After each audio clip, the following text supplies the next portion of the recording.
So, Killing Floor 3 released a couple of months back, and I've finally had time to play it, so here is my review. I loved the first game when it released back in 2009, and the second game was alright. So is the third game improving on the formula, or is it the same game with a new skin? There are a lot of things Killing Floor does right and even improves on, but there are also a lot here that is a disappointment. I've played the previous two games quite a lot in my day, so keep that in mind if you're new to the series. You might feel a bit differently if this is the first game you pick up in the series, or thinking about picking up. This game is all about killing enemies in waves, with a boss at the end. This is like the most simplistic way of describing the game. There are several maps, and the maps are quite intricate with many paths and levels. I do think the design of the maps have improved compared to the last two games. The game has 3 levels of difficulties as you try to survive 5 different waves of enemies, and in between the waves you have a shop where you can buy new weapons, refill ammo and armor. When you've cleared all the waves, a boss will spawn that you have to kill to complete the run. Rinse, cycle and repeat across 8 maps. You have 6 characters, or specialists as they are called in the game, all with their own perks and skills to unlock. We will get back to progression in a bit, but first, the formula for Killing Floor 3 feels a bit old. The core game hasn't really changed, and many fans might like this. I would have loved to see some form of evolution to the gameplay here, not just a repeat of the last two games, but with a prettier skin. Like, I've played this exact game 2 times before with the same enemies, roughly the same weapons. They at least try to tell a more cohesive story here as you play the game, asking you to play specific maps and during the gameplay do some additional tasks, helping the resistance, finding clues and stopping the outbreak. It is unfortunately super minimal and basic.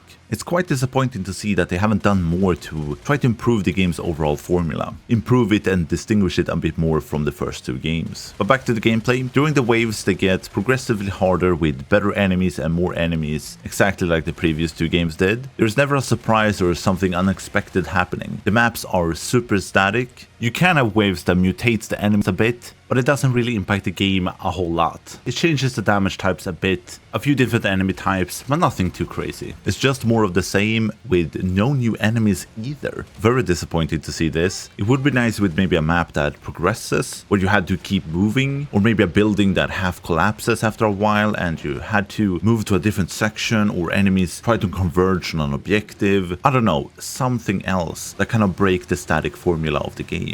What I do like is the updated graphics, for the most part. This is a game series that has been through a few Unreal Engines. The first Killing Floor was made in Unreal Engine 2. The second game released back in 2016 and was made with Unreal Engine 3. And now we have made the move up to Unreal Engine 5, and it shows. The game looks really good, highly detailed. The new environments have a much better feel to them than the second game that was a bit flat, too brightly lit. It didn't really have that eerie feeling that the first game had at release. The third game gets the tone right, the haunting feeling of enemies approaching, the brightly lit areas making the game look and feel creepy. I can't really say the same about the enemies or weapons. Like I mentioned, they have brought back all the familiar enemies. They do not, however, feel that horrifying or terrifying. In the first game, when you come up against a flesh pounder, you know you're in trouble, and you really need to fight them together in order to stand a chance. He do not have the same presence in the third game. Same with the Gorefast. He looks intimidating in the first game. Here he kinda looks meh. Not very impressive. And that's mostly how I feel about all the enemies in the third installment. There are certainly a lot of blood when you shoot and kill enemies, and like in standard fashion you can shoot off limbs. All that is still in the game and works great. Another nice improvement is the bosses. There are 3 in the game so far, all of them very distinct and fun to play against. The first game only had 1 boss, which was a very big letdown. The second game also had 1 boss at launch, but later added 4 more. The bosses in the second game weren't all that interesting. They did have different attacks, but there was nothing really interesting about them. The gameplay didn't really change depending on the boss you were up against. The third game's bosses are bigger and definitely more interesting. You have 1 boss that is actually 3 bosses, running around creating chaos from the start. The other 2 tends to spawn in some different minions. They have different weak points and attacks, and I think the overall design of these 3 bosses are great. Let's also briefly touch upon the weapons. In the previous 2 games, the weapons matched the tone of the game very well. They felt gritty and used, matching the tone of the game perfectly. Here in the 3rd installment, I had at first glance kind of a hard time making out which weapon was a shotgun even. What even these weapons are, they all look kind of samey to me. And I'm not really a fan of the styling of the weapons. I think they do fit the game's aesthetic somewhat. They have okay sound design, but they kind of feel like any other weapon from any other FPS game. But to me, the weapons from the first game were more iconic.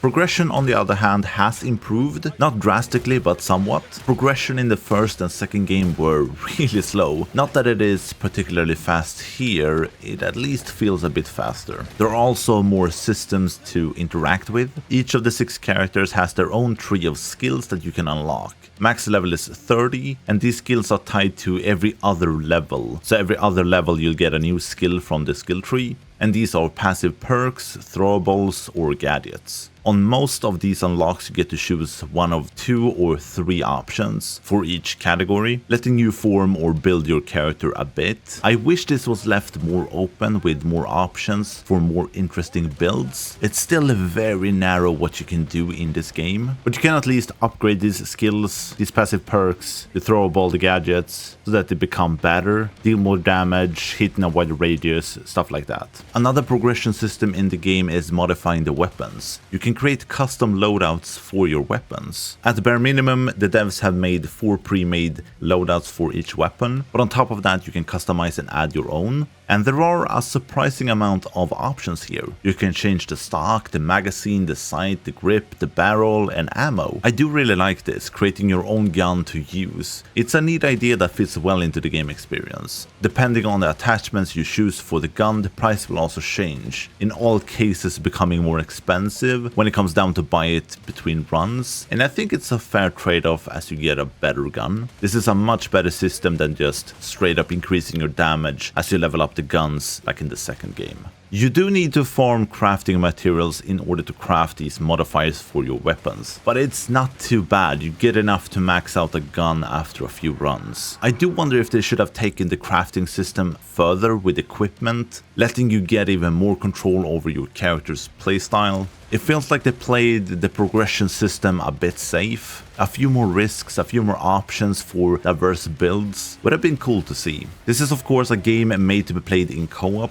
You will definitely have more fun with friends, but the matchmaking system for the game works great. You pick the map and the game finds a match for you with players. After each run you can stay with the group if you want, voting for the next map to play. The game even has crossplay, which is nice to see. There is one dumb thing about the multiplayer, however, and that is that you have to play the tutorial. You can't access the multiplayer otherwise. Yes, this is a good thing in theory, getting new players up to speed with how the game works, the objective and all that stuff. But the tutorial is too slow, teaching you too many basic things too slowly. You could easily cut the tutorial length in half or just have a skip button for it. The game's hub is also to blame for this. It's too big. There is too much running for my liking. Yes, you can from most terminals access all of the systems in the hub, which is a great feature. You can also, by pressing tab, access all of the features. Before a game starts, you need to run to the aircraft taking you to the mission. Please get rid of this. Just have a ready check for the group and then spawn me into the mission. It would be so much easier. The game is also kind of a live service game. There is a roadmap with new maps, enemies, guns, and more coming to the game, which is great to see. But this of course also means there is a battle pass. It is thankfully only skins, so I guess I can't complain too much. You also have daily and weekly assignments for more XP. It's all very standard, very copy and paste from any other game these days.